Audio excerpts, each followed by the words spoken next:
Hello viewers, আসসালামু আলাইকুম। কেমন আছেন আপনারা? আশা করছি ভালো আছেন। আলহামদুলিল্লাহ আমিও ভালো আছি। দেশে এবং দেশের বাহির থেকে যারা আমার এই পর্বটি দেখছেন আপনাদের সবাইকে অনেক অনেক শুভেচ্ছা। যৌন স্বাস্থ্য বিষয়ক ধারাবাহিক পর্বে আজকে আলোচনা করব। আপনারা অনেকেই আমাকে জিজ্ঞাসা করে থাকেন লিঙ্গের রগ ফুলে যায় কেন? এটি কি বড় ধরনের কোনো সমস্যা কিনা? এই সমস্যাটি দেখা দিলে সেটি সমাধান করব কিভাবে? আজকে এই বিষয়গুলো নিয়ে বিস্তারিতভাবে আলোচনা করব। আশা করছি যারা এই বিষয়গুলো জানতে আগ্রহী তারা ভিডিওটি না টেনে শেষ পর্যন্ত মনোযোগ সহকারে দেখবেন। আপনি আমার চ্যানেলটি যদি এখনো সাবস্ক্রাইব করে না থাকেন তাহলে নিয়মিত যৌন সংক্রান্ত বিভিন্ন তথ্য এবং চিকিৎসা পেতে অবশ্যই চ্যানেলটি সাবস্ক্রাইব করে রাখবেন। ইতিমধ্যেই যারা চ্যানেলটি সাবস্ক্রাইব করেছেন আপনাদের সবাইকে অসংখ্য ধন্যবাদ। চলে যাচ্ছি মূল আলোচনায়। যৌন রোগের চিকিৎসা নিতে আসা অধিকাংশ রোগীদেরই কমন একটি প্রশ্ন থাকে যে আমার লিঙ্গের রগ ফুলে গেছে, এটি সমাধান করব কিভাবে? সচরাচর যুবকরা এ জাতীয় প্রশ্ন করে থাকেন অতিরিক্ত হস্তমৈথুনের কারণে লিঙ্গের যে শিরাগুলো রয়েছে সেটি ফুলে যায়। এটির কারণে তারা হতাশার মধ্যে থাকেন, তারা বিয়ে করতে ভয় পান। এই সমস্যাটি সমাধান করবেন কিভাবে সেটির উপায় খুঁজতে থাকেন। আপনাকে একটি কথা বলি, শরীরের চামড়া লিঙ্গের চামড়া একই রকম নয়। শরীরের চামড়ার নিচে কিন্তু চর্বি আছে, লিঙ্গের চামড়ার নিচে কোনো চর্বি নাই।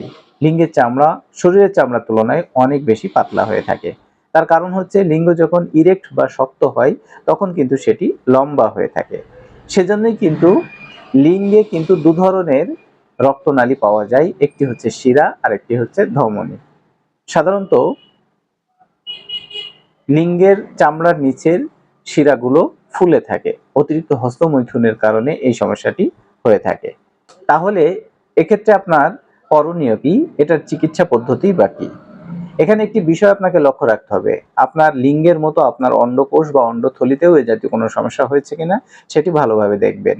বিশেষ করে আপনার অন্ডকোষে বা অন্ডথলির শিরা ফুলে আছে কিনা, সেখানে ব্যথা আছে কিনা, এই রগটি শক্ত হয়ে আছে কিনা, রগগুলো পেঁচিয়ে আছে কিনা। যদি সেখানে ব্যথা থাকে, রগ ফুলে থাকে, শক্ত হয়ে থাকে, পেঁচিয়ে থাকে তাহলে সেটি কিন্তু একটি ভেরিকোসিলের লক্ষণ হতে পারে।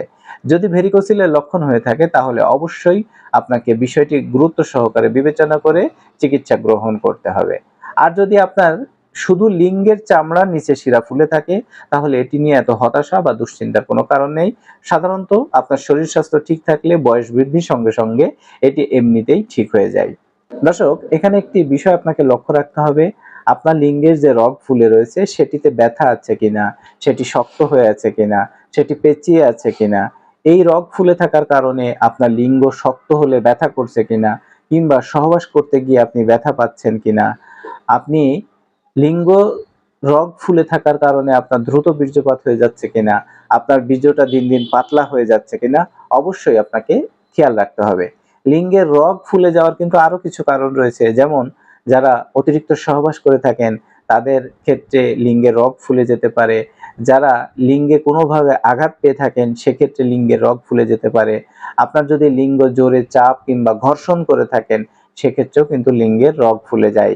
এই সমস্ত কারণগুলো ছাড়াও যে সমস্ত কারণে লিঙ্গের রগ ফুলে যায়, কোনো রোগীর যদি সেটি হয়ে থাকে তাহলে দুশ্চিন্তার পর্যায়ে না নিয়ে অবশ্যই আপনি একজন যৌন রোগে অভিজ্ঞ ডাক্তারের সঙ্গে পরামর্শ করে আপনি চিকিৎসা গ্রহণ করবেন। আমি আপনাদেরকে একটি সুসংবাদ দিই, যৌন রোগের চিকিৎসক হিসাবে আমি আমার বাস্তব অভিজ্ঞতায় দেখেছি, যদি ডাক্তার বিষয়টি সঠিকভাবে অ্যানালাইসিস করে অরিজিনাল ঔষধের মাধ্যমে চিকিৎসা দিয়ে থাকেন তাহলে খুব অল্প সময়ের ভিতরে আপনি এই জাতীয় সমস্যাতে স্থায়ীভাবে মুক্তি পেয়ে যাবেন ইনশাআল্লাহ। আপনার এ জাতীয় সমস্যায় অরিজিনাল ঔষধের মাধ্যমে আপনি যদি আমার থেকে চিকিৎসা নিতে চান তাহলে আপনি আমাকে ফোন করে আপনার বিস্তারিত সমস্যার কথা আলোচনা করুন। আমি আপনার সমস্যাগুলো ধৈর্য সহকারে শুনে অরিজিনাল ঔষধের মাধ্যমে চিকিৎসা দিয়ে সহায়তা করব ইনশাআল্লাহ। তো দর্শক, আজকের ভিডিওতে পুরুষের লিঙ্গের রগ ফুলে যাওয়ার কারণ ও তার সমাধান নিয়ে আপনাদের সাথে বিস্তারিতভাবে আলোচনা করলাম। আশা করছি ভিডিওটি আপনার অনেক বেশি কাজে লাগবে। যদি ভিডিওটি আপনার কাছে তথ্যবহুল মনে হয়ে থাকে তাহলে বন্ধুদের সাথে শেয়ার করবেন। আপনার যৌন সংক্রান্ত কোনো প্রশ্ন কিংবা মতামত থাকলে সেটি অবশ্যই কমেন্টসের মাধ্যমে জানাবেন। আপনি পরবর্তীতে আমার নিয়মিত ভিডিওগুলো পেতে অবশ্যই আমার চ্যানেলটি সাবস্ক্রাইব করে পাশে থাকবেন। নতুন কোনো ভিডিওতে নতুন কোনো বিষয় নিয়ে আবার আপনার সঙ্গে দেখা হচ্ছে। সে পর্যন্ত আপনি সুস্থ থাকবেন, ভালো থাকবেন, নিরাপদে থাকবেন। আল্লাহ হাফেজ।